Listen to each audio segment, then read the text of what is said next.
This is Mosaic live from the Freak Sanctum, here to bring you the opposite of not as good as you think. Now we're going to not as bad as you think, which is basically movies that I feel are underrated. I'm gonna give them some love. I'm gonna break down why I don't think they should get so much hate. And the first one is one of the most hated movies out there. I'm of course referring to X-Men 3: The Last Stand. Wow, people have some kind of special hate for this movie. And I've seen the film, that I really don't understand all of it. A lot of it, I get. This film is bloated. It is absolutely bloated. But I have a couple reasons that actually make me want to watch this film. Well, not really, I don't want to, buy it, pop it in, and, but I still feel like if it's on cable, I'll watch it.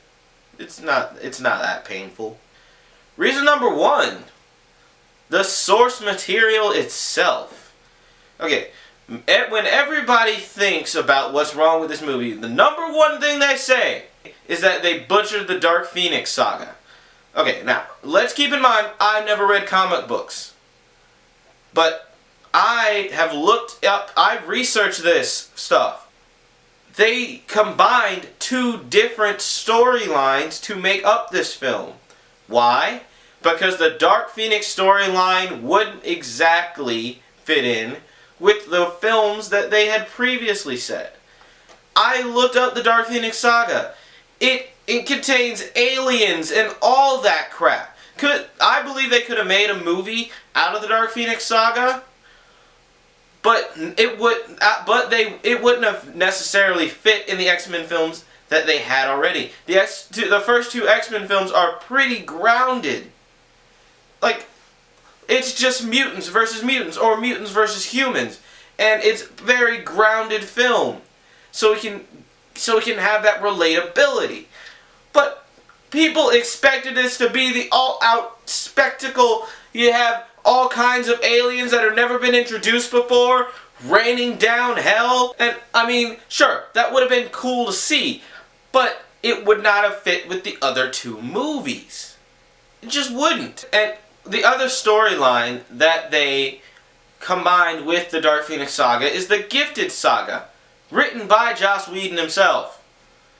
Basically about a mutant cure. They did change up that story. That's the one that really got butchered. They changed up so much of it.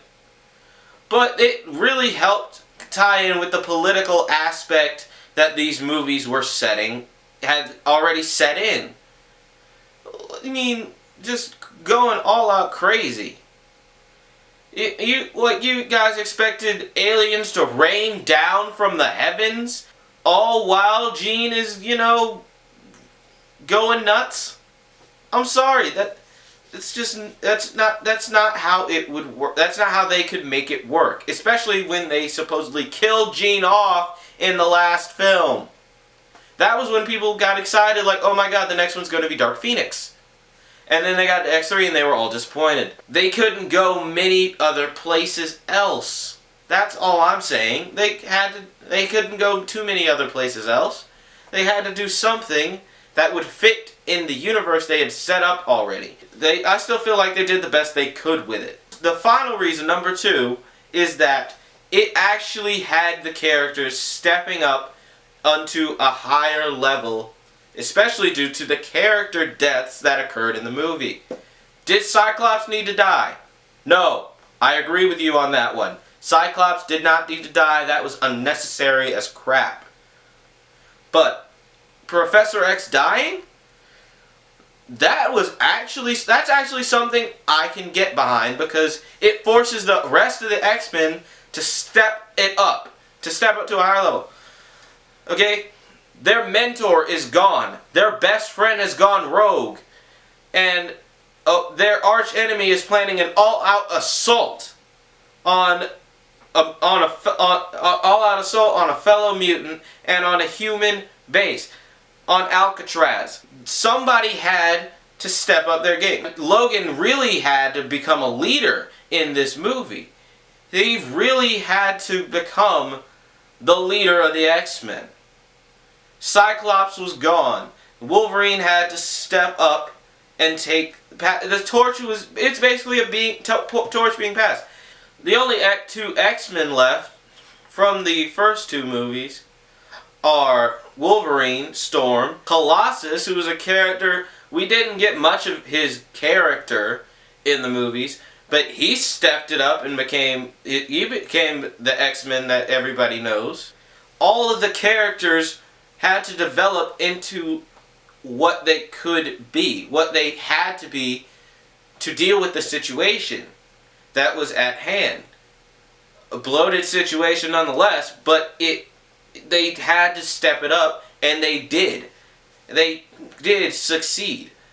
And you cannot deny that fact. These characters had to become more in the time of crisis.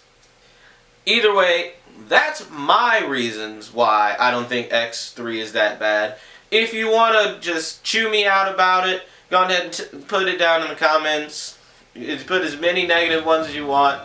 But just, if you like this video, go ahead and hit that like button. Subscribe down below for more videos so that when I make more of these, you can just chew me out on those too. And as always, this is the Freak Sanctum, and this is Mosaic, signing off.